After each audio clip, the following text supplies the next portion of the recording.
guys. I am Sir Ken, and you are watching Verse TV. Make sure to comment, like, share, and subscribe. It is week 105.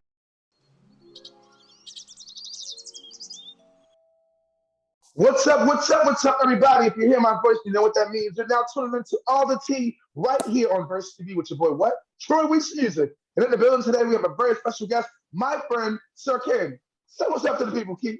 Ken, What's going on, you're in the building, your voice is everybody? working. What's going on, everybody? How y'all feeling today? That's right. We're in the building, y'all, and we got to get to it right here one-on-one with my boy. You know what I'm saying? Like, it's time to get digging a little deep. So let's do this. So for our audience out there who may not yet know where you're from, let the people know where you're from, and just tell us a little bit about your origin story.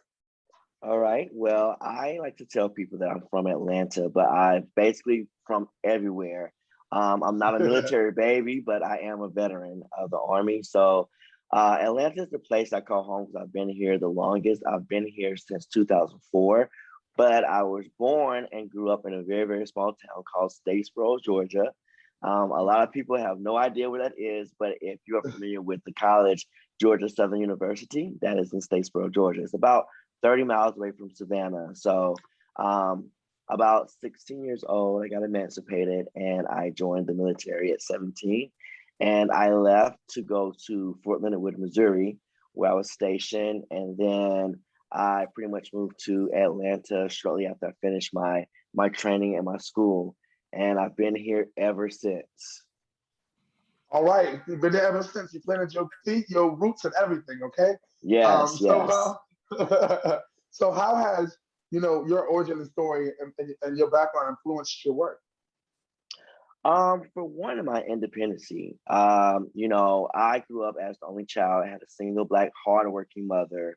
And I think watching her as I was growing up, watching her do the work that she did for her part as a mother, but also the part of an absent father, that is something that molded me as far as growing up and being independent and knowing that I don't really need anyone to rely on to accomplish the things that are needed to be accomplished.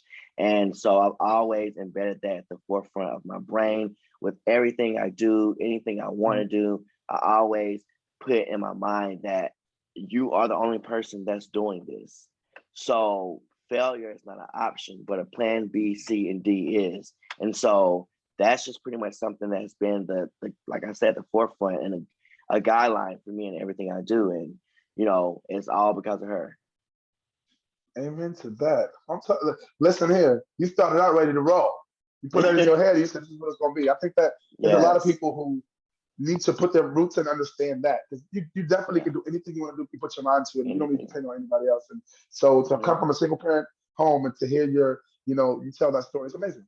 So I'm hoping people are listening, someone touched by that, and can maybe if they haven't heard it, you get it in their head and maybe motivate them to get to it. Yes, absolutely. So in recent previous generations, what are your family roots? Because you look a little island, look a little mixed. Talk to people. What are your family roots?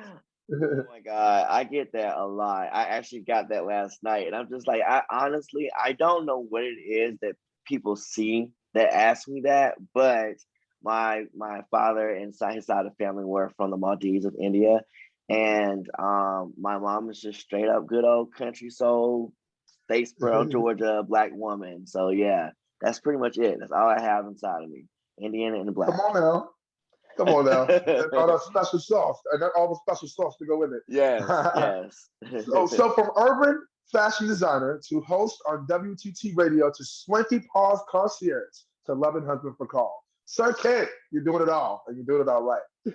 So when it comes to the fashion, let's start with, of course, you're welcome. Listen, you pop a lot of relationship goals out here. People, all those hashtag goals, you know what I'm saying? Oh hashtag God, goals, please don't say that, because that adds the stress. I'm nobody's goal. Please, I'm my own. That's it. I totally understand. I definitely asked the question. So let's start with your fashion. Your personal fashions are always super dope. And through your fashion brand, you started sharing, fashions with the world. So can you give us some sip of all the tea on your journey to the world of being a fashion designer? Yes. Okay. So growing up, all right, I think if I can start from the very beginning. Listen, give us the tea. Okay, so growing up, like I said, I was in a small town, Statesboro, Georgia, and it's pretty much a white city. And Mhm. so, um, like I said, I had a single mother, but it was just something about always wanting to feel equal, or if not better than those white kids that I grew up with. And so those white kids, they were wearing like brands like Abercrombie and Fitch and American Eagle. That at the time back then was like, okay, it's an up and coming brand, Right. and like you got it. Um, but I'll never forget. I went into the store called Belk. I don't know if you guys are familiar with I Belk. know about Belk. Yes, I Belk, know about Belk. Yeah. if you can go into Belk at the time that I was a kid and you can get something out of Belk, you was like you got money. So I never forget my mom. She opened up a Belk credit card, and I got like Tommy Hilfiger, Ralph Lauren, and at the time I knew nothing about those designers, but it was about the way that they had their designs and their clothes that captured my interest, and I got them and I wore them to school. And I mean, it was the adults, the teachers, the coaches, the principals that were all at what I was wearing more so than the kids. And it was just something about that reaction, the way they gravitated towards me, that became, I wouldn't say an addiction, but it became an expectation of every day when I went to school. And as I got older, I was like, what is this? This is fashion. I realized what it was. It's fashion, it's style. That's what they're liking about me and how I'm wearing it. And so from that point on, I just started, growing into myself, learning my whole identity and making it work for me. And then as I got older and became an adult, I realized that a lot of clothes that I like to wear, they didn't fit me the way I like to be fit. And Mhm. it was basically because I was really skinny when I was like 18 to like 23. I was really skinny. Uh-huh. So I would go and buy clothes, but they would always not fit me the way they fit everybody else. And like some of the guys, of course, were either muscular, so it fit better. A lot of the other guys were kind of thicker, so it fit them better. And I was just skin and bone. So it pretty much looked like the clothes were hanging on a hanger. So I went to this mall plaza one day, and I'll never forget. His name was Esteval. He was a tailor, a huge tailor to the stars in Atlanta. And I asked him to alter my blazer, and he did that. And what I learned at the time was, it was basically reconstructing what was created. And I learned in the fashion world that you can actually do that now. And a lot of celebrities that you guys watch, like Cardi B, where they have like certain Louis Vuitton leotards that Louis Vuitton didn't make. It's reconstructed. So when I found out that I could do that and tailor the clothes to fit my body, that's when I really, really desired this love of fashion. And that's what started me on my first formal wear line, because tuxedos was what I loved to wear. So I would wear tuxedos with Chuck Taylors and a t-shirt every single day. And then that, a couple of years into doing that, and people started seeing me wearing my clothes, they started asking me, "Where are you getting your clothes from? Where did you go?" I said, "I made them."